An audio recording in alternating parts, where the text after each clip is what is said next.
امام علی علیہ السلام نہج البلاغہ کے 30ویں خطبے میں دین و دنیا سے متعلق ارشاد فرماتے ہیں،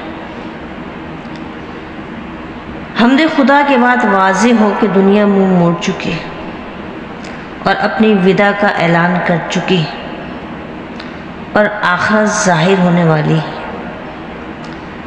یاد رکھو کہ آج تیاری کا دن ہے اور کل آگے بڑھنا ہے۔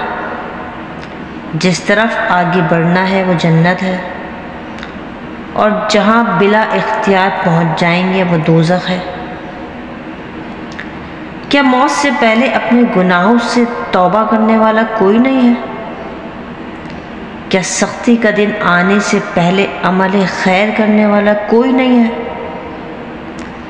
آگاہ ہو کہ آج تم امید کی دنیا میں زندگی بسر کر رہے ہو، اس کے پیچھے موت ہے۔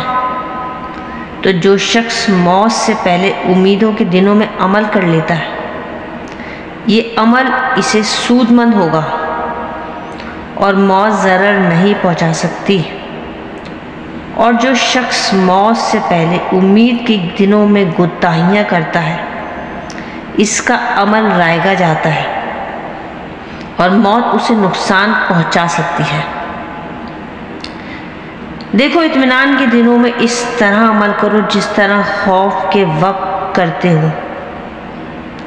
آگاہ رہو کہ میں نے نہ تو کوئی نعمت جنت جیسی دیکھی ہے جس کے مشتاق اس طرح محو خواب ہوں، اور نہ جہنم جیسا عذاب دیکھا ہے جس سے بھاگنے والے اس طرح خواب خرگوش میں مبتلا ہوں۔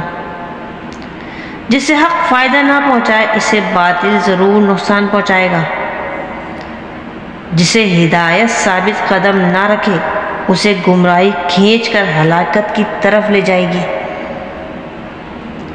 خبردار، تمہیں کوچ کا حکم دیا جا چکا ہے اور زاد راہ کا پتہ دیا جا چکا ہے۔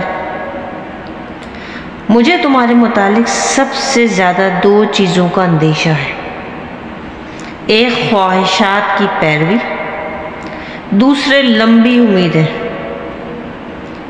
اس دنیا میں ہر وہ توشہ اپنے ساتھ لے لو جس سے کل قیامت میں اپنے نفسوں کو عذاب سے بچا سکو۔